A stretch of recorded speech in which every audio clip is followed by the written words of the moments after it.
This is MeetSean, where we break down real life topics insurance, annuities, real estate, travel planning, and home ownership so you can make smarter moves. Subscribe so you don't miss the next episode. So you're getting close to retirement, or maybe you're already there, and you have this one big financial worry that just keeps coming up, Mm-hmm. making your savings last. Mm-hmm. It's not just about having a nest egg, right? You need income you can count on. Today, we're going to shortcut your research on two foundational products designed for exactly that. That's right. We're doing a deep dive into fixed income and guaranteed returns, and we're comparing two vehicles that, they can look similar on the surface, but they work in fundamentally different ways. Annuities versus certificates of deposit, Yeah. or CDs. Exactly. And we've synthesized the research with one goal in mind for you, figuring out which one really gives you a more robust, long-lasting income stream when you need it most. And we are cutting straight to the chase here. Yeah. The core tension isn't just about which one is safer, Right. but which one gives you the better shield against, the fear of outliving your money. Right. Because when people talk about safe retirement investments, these two are always at the top of the list. But safety, well, it comes in different flavors. So you need to know if you want the bank-backed security of a CD or the insurance guarantee of an annuity. Precisely. Let's start by just defining what we're comparing. They both aim to preserve your capital, but their structures are worlds apart. Okay, let's unpack this. We'll start with the one that's really rooted in insurance. Yeah. The annuity. What is the core promise that an insurance company is making when you buy one? Well, at its core, an annuity is a contract. It's a formal deal you make with an insurance company. A deal. Okay. And the key feature is this. You're transferring risk. You pay them a premium, either one big lump sum or, a series of payments. And in return, they guarantee you a steady income stream later on. And that can be for a set period of time or for life. Or, crucially, for the rest of your life. And that lifetime promise is what makes it so unique for retirees worried about longevity risk. So it's like insuring yourself against living too long, which is, a pretty good problem to have. It is. And before that income starts, the money has to grow. The sources call this the accumulation phase, right? Yeah, that's right. That's where the compounding happens. Your principal is deposited, and it grows, and this is key tax deferred, until the date in the contract. And then it's annuitized. Then it's annuitized. Okay. The funds start transforming into those fixed periodic payouts you're counting on. It's definitely a long-term strategy. And the sources really highlight three main advantages. First, the obvious one, guaranteed income. That stability is huge. Mm-hmm. Second, many of them come with principal protection, which means you won't lose your initial investment. And the third one, which is a major factor in our head-to-head comparison, is tax deferral. This is critical, isn't it? It is. Unlike a normal investment account where you're taxed on earnings every year, the growth in an annuity is sheltered. You only pay taxes when you start getting the income. So the gains can compound way faster during that accumulation phase. Much faster. But the word annuity is a huge umbrella term. It's not just one thing. There are like a bunch of different kinds. Oh, definitely. It's a whole family of products. For absolute security, you have the fixed annuity. The interest rate and the income are set and guaranteed. That's the most conservative. Okay. Then you move up the risk ladder to variable annuities. They let you invest your premium in sub-accounts, which are kind of like mutual funds. Higher potential returns, but also a higher risk of loss. And then there's that hybrid option that's become really popular, the index annuity. How do those work? So index annuities try to give you the best of both worlds. They tie your returns to a stock market index, like the S&P 500, but, and this is where it gets really interesting for you, they protect you on the downside. Meaning you don't lose money if the market drops. Typically, yes, but they also limit your upside. They use tools like participation rates and rate caps. Right. So if the S&P 500 has a great year and goes up, say, 15%, your contract might have a 10% cap. That's the most you can make. Exactly. And if your participation rate is, say, 70%, you only get 70% of the index gains up to that cap. It's the trade-off you make for the principal protection.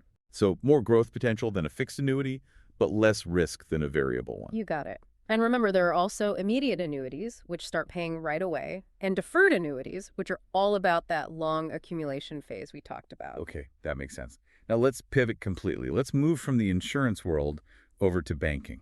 Certificates of deposit. Yeah, and when you define a CD, you're really defining simplicity and security. It's a time deposit you make at a bank. You agree to lock up your money for a set period, the maturity date for a fixed interest rate. And here's where it gets really interesting.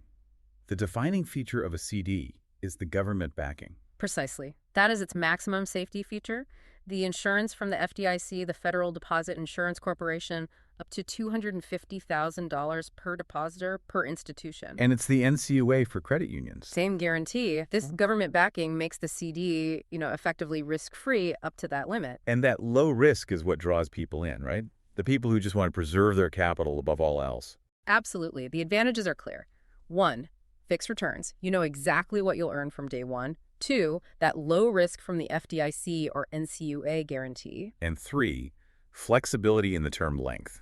Right. Unlike annuities, which are long-term commitments, you can get a CD for 3 months or 5 years. It makes them much more versatile. And even in the simple CD world, there are different types. You've got your standard ones, but then there are high-yield CDs. Which offer better rates for a larger minimum deposit, and jumbo CDs for even larger amounts. But the most strategic one for retirees might be the liquid CD. What's the deal with those? A liquid CD is structured to let you withdraw your money before the maturity date, usually without the really severe penalty you'd get with a traditional CD.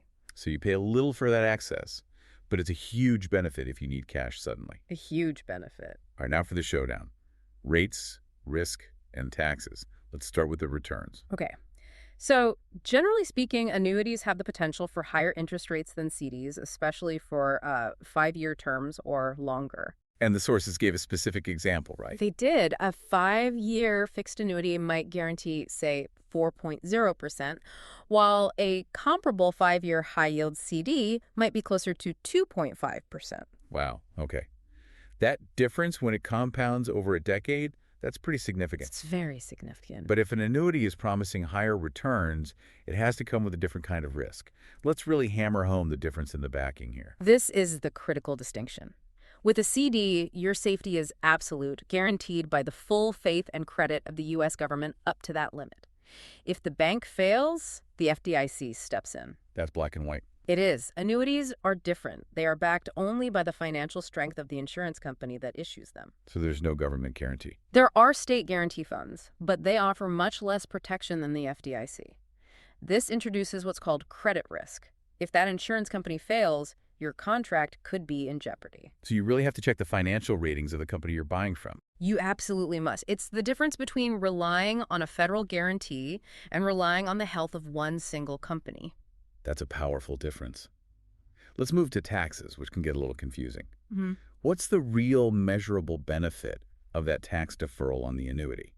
The benefit is the power of compounding without being interrupted every year by taxes. Let's say you're in a 25% tax bracket. Okay. If you have $100,000 growing at 4% in a CD, you pay tax on that $4,000 in interest every single year. Right. So that gain can't fully contribute to the next year's growth. Exactly. But in the tax-deferred annuity, that $4,000 stays fully invested. It generates interest on itself. Over 10 or 15 years, that makes a dramatic difference. And the payout itself is treated favorably too, right? Yes. When the annuity payments start, part of each payment is considered a tax-free return of your original principal. Only the part that's gains is taxed as income. It effectively lowers your taxable income in retirement. Whereas with CDs, it's simple, but less great. You just pay tax on the interest every year, period. Correct. You have to account for it every single year, whether you've touched the money or not. Okay, let's talk practical stuff. Liquidity. This is where both of them can be pretty restrictive. Yes. Liquidity is the enemy of both of these products. With an annuity, if you pull money out during the surrender period, which can be 5, 7, even 10 years, you get hit with steep surrender charges. And what does that mean? What's a surrender charge? It's a fee. It might start at, say, 7% of the amount you withdraw, and it gradually decreases over the term of the contract. Ouch. That sounds punitive. So you get higher tax-deferred growth, but you're penalized if your plans change. Absolutely. No, CDs also penalize you, but it's less complex. It's an early withdrawal penalty. Which is usually just forfeiting some interest. Typically, yes. Maybe 6 months or a year's worth of interest. In some very rare cases, you could lose a tiny bit of principal, but it's mostly about the interest. And what about other fees? Annuities seem more complex. Do they have more fees? They do. They're complex insurance products, so they can have administrative fees, mortality, and expense charges, especially on the variable ones, and, of course, those big surrender charges. Those fees eat directly into your returns. CDs are way more transparent. Besides that early withdrawal penalty, there are no other fees, really. Right, and that clarity is a huge selling point for CDs. So this all brings us to the time horizon. Which product fits which timeline? Well, annuities are, without a doubt, for the long haul. We're talking 5 to 10 years minimum, often much longer. You need that time for the tax deferral and compounding to really work its magic. And CDs are for shorter to medium terms, Hmm. 1 to 5 years, mostly. Exactly. They're perfect for holding capital, you'll need relatively soon, maybe for a big purchase or just managing cash flow early in retirement. And if you're still worried about locking up your money, you mentioned a strategy. The listener should really consider laddering CDs. I love this strategy because it solves the lockup problem. So explain how it works. Okay, so take your lump sum and you split it up. You put some in a 1-year CD, some in a 2-year, a 3-year, 4-year, and 5-year. Staggering the maturity dates. Exactly. Then, as the 1-year CD matures, you roll that money into a new 5-year CD. You keep doing that. So every year, a piece of your capital becomes available. Every single year. It gives you access to cash or the chance to reinvest at current rates, all without breaking the contract. That makes the money highly accessible, but still fixed and FDIC insured. Okay, let's tie this all together. When is an annuity the better fit? If you are looking for a predictable, guaranteed income stream that you absolutely cannot outlive, and you have a long time horizon, 10 plus years, the annuity is superior. It maximizes that tax-deferred growth and gives you longevity insurance. And CDs shine when? What? When security is everything. When your priority is maximum security and flexibility, yes.